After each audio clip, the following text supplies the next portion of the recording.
Hello everyone and welcome back to another episode of Abled and Disabled.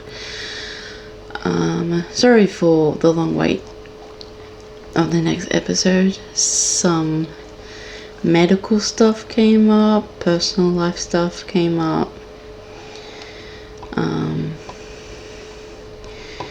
things came up. Sev has been busy making a workshop, which you can check out, will be in the description down below. Trying to deal with pet stuff as well. Noki is not too well. Come here. Do some health stuff with Noki. Come here, baby. Come up. Noki, up. Thank you. Sit down. Sit down. Not in the way. Just sit. Cookie out.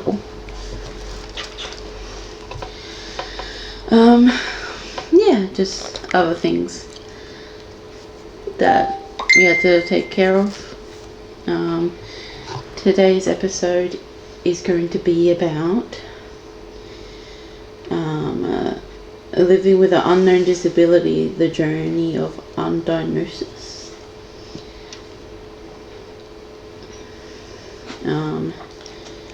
This episode focuses on the experience of having a disability that doesn't have a name or clear diagnosis, and the emotional, medical, and social toll it can take.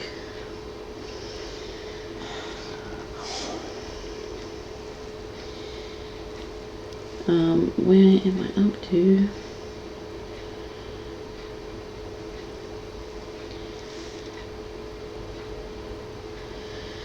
For so many people, the hardest part isn't just the symptoms, it's the not knowing. The unknowns are exhausting. You know something is wrong, you're in pain, your body isn't working the way it should, but every test comes back normal.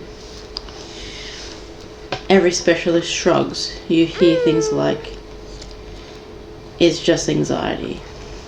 Or maybe you're stressed. Or worse, are you sure you're not imagining it? Today we want to shine a light on that journey, the gaslighting, the medical fatigue, and the courage it takes to keep advocating for yourself. Hey, Papa.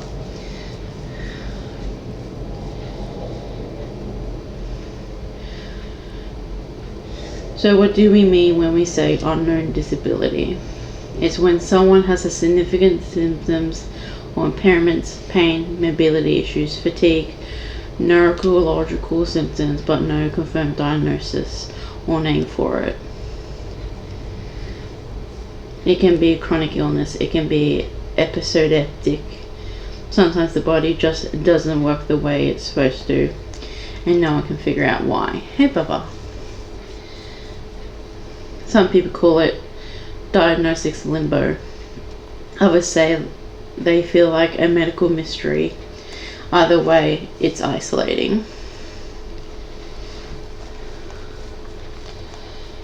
It's also more common than most people realize. Noki is really needy right now. Yeah, your baby girl is not feeling well. You're not feeling well, Baba.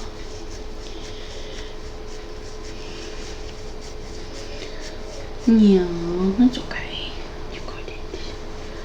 We'll figure it out what happened. Your test will come back this week and we'll find out what's happening. Yeah.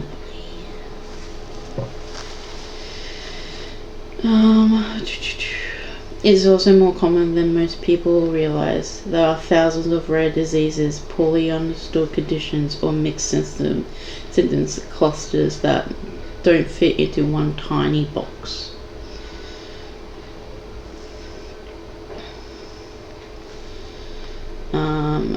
Medical gaslighting and mental health toll. A big part of the struggle is medical gaslighting.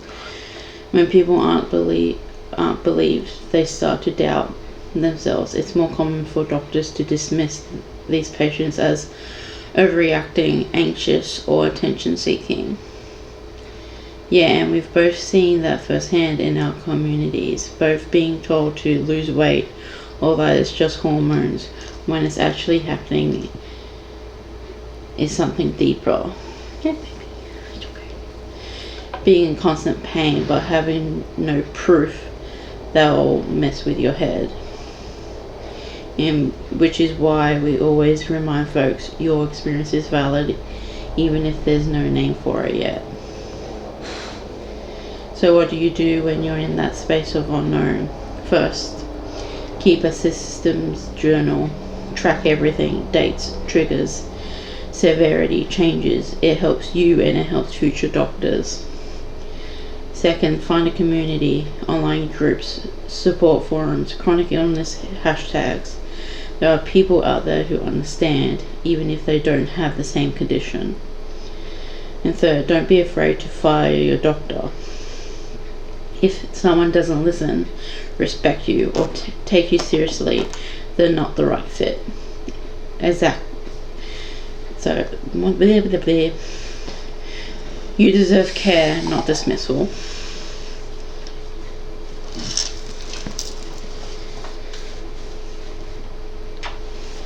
You're so needy, Baba. Shows you're needy. You like, pay attention to me. It's okay.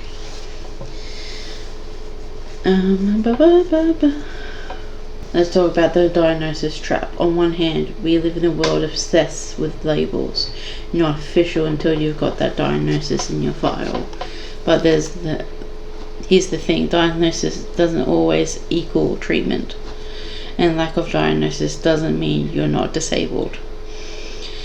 Some people get a diagnosis and still have no access to care or accommodations. Others spend years without one that are managing really complex lives. You are still valid, you're still disabled, even if your condition is functional, unknown, chronic, or unexplained. Common examples of unknown or misunderstood disabilities. Ehlers-Danlos syndrome, chronic fatigue syndrome, functional neural disorder, mast cells aggregation syndrome, POTS, endometriosis, familial complex, PTSD, autism, especially in adults and women. And some of these aren't rare at all, they're just rarely recognized. That's the problem with the system, not with you. Especially when your symptoms overlap categories. If you're a woman, trans, neurodivergent, or a person of color, it takes even longer to be believed. Let's talk about what this does to your social life. Friends and family may say, well, you look fine, or you were okay yesterday, or why don't you just go to the gym and see how you feel after? The problem is people don't understand how unpredictable and undiagnosed condition can be. Some days you can cook dinner, other days you're in bed all day. That doesn't mean you're faking it. We call that functional inconsistency, and it's one of the most misunderstood aspects of chronic illness. So if you're supporting someone with an unknown disability, just believe them.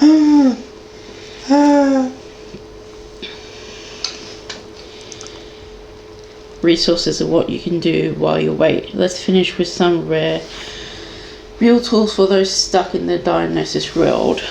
Disability prior groups. You don't need a diagnosis to join disability spaces online. Symptoms diary. They help you spot patterns and can help doctors too. Peer meeting, monitoring and support groups. Chronic illness, Zoom chats, Discord service, Reddit. There are whole communities out there. Allied health support. You can still get support from OTs, physios or therapists without a final diagnosis. Apply for accommodations. In some countries, you'll still apply for disability support or NDIS like schemes without a label based on financial impact. Also gives yourself permission to rest. You don't have to wait until you have a name for what you're going through. You deserve care now. Got something to add, Bobby?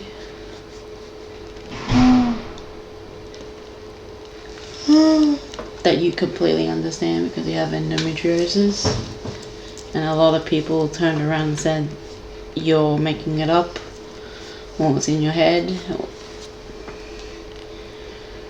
There we go.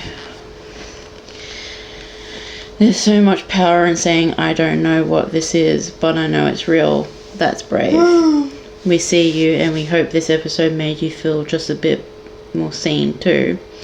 If you got a story you want to share or a topic you want us to cover, send us a message on our socials or our email, which is in the description. Our email and stuff will be in our description. Don't forget to like, comment, share and subscribe. We'll see you all in the next episode. Stay pink and yellow.